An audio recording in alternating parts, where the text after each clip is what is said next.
Meghan is a woman of huge ambition. Go Fake Yourself is an absolute illuminating bombshell in regards to Prince Harry and Meghan Markle's absolute insane story of Archie's birth. That Rachel Meghan Markle born married Her Royal Highness the Duchess of Sussex, gave a birth to Archie. Sorry, that name. To saddle a child with a nickname. Have the signatures, the time and date, everything of the doctors who bore witness to the birth of each and every one. Tom Bower did not just question Harry and Meghan's story. He physically went looking for the paper trail that should have ended every rumor in one afternoon, and what he found at Portland Hospital in London and Santa Barbara Cottage Hospital in California was not clarification, not reassurance, and not royal-level proof. It was silence. No clean confirmation. No undeniable documentation. No record strong enough to shut down the whispers around Archie and Lilibet.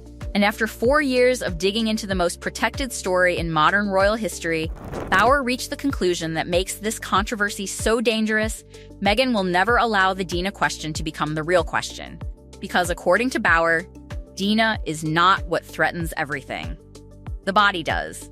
To understand why Bower's claim carries such explosive weight, you have to return to the Invictus Games, where Harry and Meghan's team approached him on camera in front of the world. That moment looked small to casual viewers, but inside this story, it was a warning flare. They tried to make him uncomfortable, tried to pressure him, tried to remind him that some royal questions were not meant to be asked in public. But Bower did not flinch. He did not apologize. He did not retreat. This was a man who had spent his career exposing prime ministers, politicians, billionaires, and powerful institutions.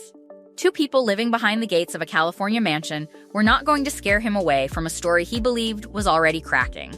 And that is why the book Betrayal became so central. Bower framed it not as gossip, not as internet rumor, and not as emotional speculation, but as 4 years of forensic investigation into Harry and Meghan, built from palace insiders, medical professionals, publishing sources, and private communications. While mainstream journalists avoided the most uncomfortable birth questions, Bower went directly toward them. He asked what others refused to ask. He visited the places others only mentioned. And before he ever reached his most brutal conclusion about Meghan, he pointed to something simpler, colder, and harder to explain. If Archie and Lilibet were born exactly where the Sussex story suggests, why was the paper trail so strangely fragile? The first power shift happened at Portland Hospital in London, the reported birthplace connected to Archie. Bower's team went there seeking the ordinary documentation that surrounds every significant birth, especially one tied to the British royal family. Doctor confirmations, timestamps, staff names, hospital clarity, routine evidence. These are not luxurious extras. They are the basic fingerprints of any medical event. Then the same search moved to Santa Barbara Cottage Hospital in California, linked to Lilibet. Again, the expectation was simple. If the official story was completely straightforward, the confirmation should be straightforward too. But according to Bower's account, what appeared instead was a disturbing absence of solid proof at both locations. Then Lady Colin Campbell entered the story from a separate route, and that made the atmosphere even more dangerous. She did not begin as a believer in the pregnancy rumors. She initially dismissed them publicly. But then palace sources reportedly began bringing her their own unease. Medical timelines that did not fit. Private communications that raised questions. First-hand witnesses who, after years of silence, seemed suddenly willing to speak. That changed the entire shape of the scandal. Bower was no longer the only figure circling the mystery. A second royal commentator, through a parallel investigation, was now staring at the same uncomfortable pattern. The language of the birth announcements became the next clue, and this is where the story turned from strange to almost surgical. Both announcements used the phrase "born for the Duke and Duchess of Sussex," not "born to them." In ordinary English, that difference is not cosmetic. Children are born to parents who physically carry and deliver them. Children are born for people under other arrangements. Bower noticed it. Lady Colin Campbell noticed it. It appeared twice from separate sources. And yet mainstream journalism, the same machine that dissects royal dresses, royal glances, and royal balcony positions, somehow did not ask one serious question about those 4 words.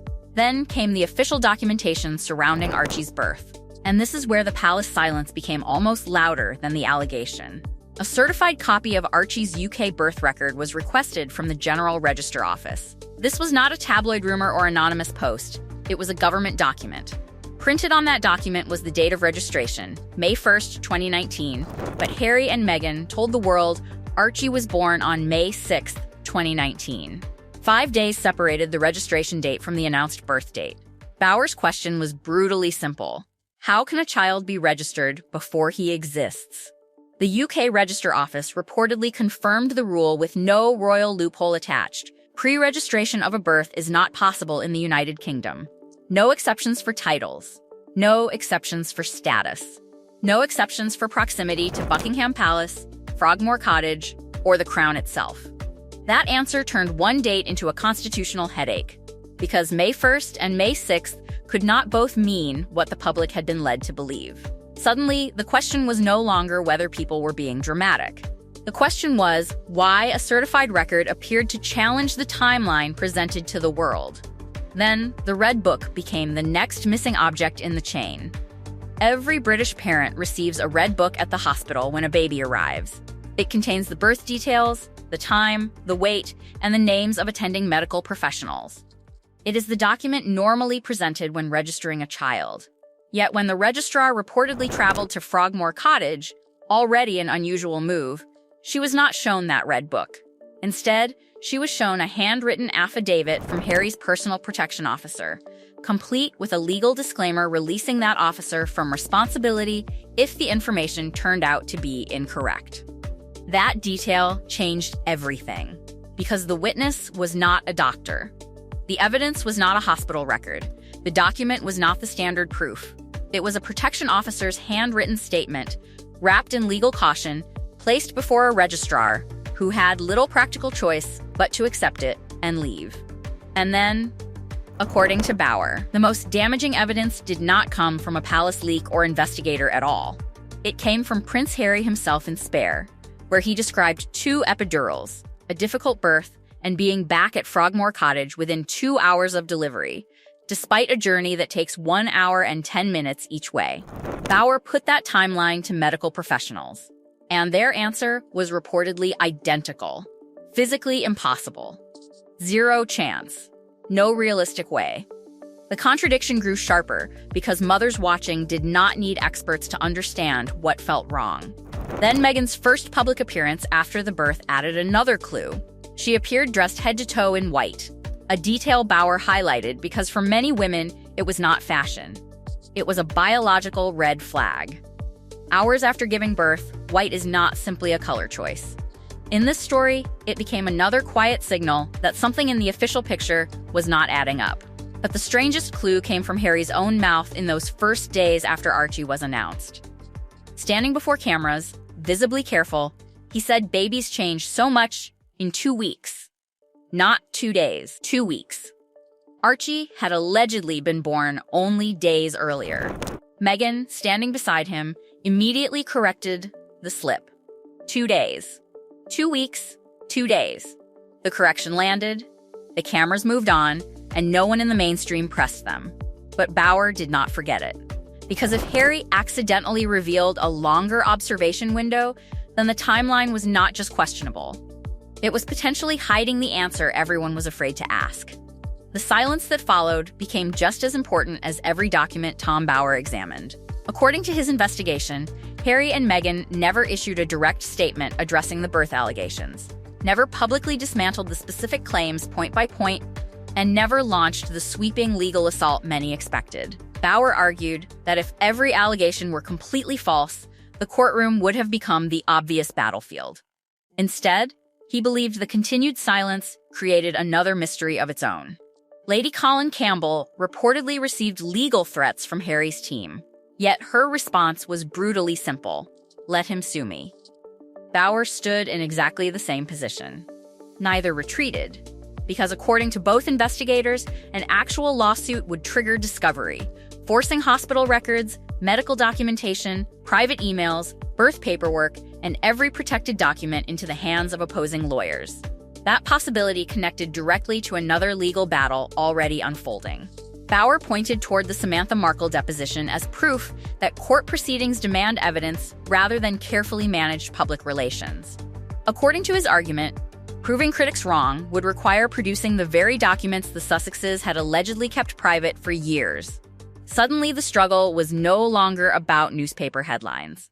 It became a contest between constitutional evidence and public narrative, with every legal step threatening to expose far more than anyone originally intended.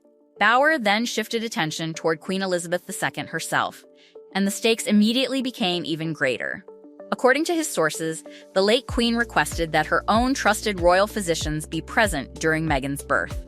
Those doctors were not ordinary medical professionals. They represented the most independent and credible witnesses available to the monarchy. Yet Meghan reportedly refused that request.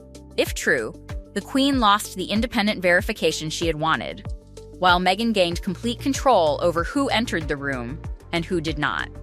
Inside Bauer's investigation, that decision became another critical piece of a much larger puzzle. His investigation then moved to Lilibet. According to Bauer, her California birth unfolded without British doctors, without an official Buckingham Palace bulletin, without traditional royal medical oversight, and entirely through Harry and Meghan's own communications team. He also pointed to reported Church of England records showing no acknowledged christening entry connected to California, and claimed the physician reportedly associated with Lilibet's birth closed the medical practice only 2 weeks later, without public explanation. Bauer then delivered the conclusion that defined his investigation. A DNA test, he argued, could establish biological parentage, but under centuries-old British succession law, heirs must be born of the body. According to his sources, constitutional lawyers were quietly examining that distinction. He even linked that broader investigation to the Colombia trip, claiming it was secretly funded by the Soros Foundation after information reportedly emerged through Colombia's vice president. He alleged Meghan changed outfits 4 or 5 times daily, with commission links attached. Harry appeared visibly unhappy and unable to speak Spanish, and nearly $8,000 remained behind. After visiting both hospitals, reviewing government documents, enduring confrontation at the Invictus Games, and tracing every lead, Bauer ended where he began. One test might answer questions about biology, but according to his investigation, the real controversy has never been about DNA. It has always been about the body, and until that question is settled, he believed the biggest royal mystery is still unfolding.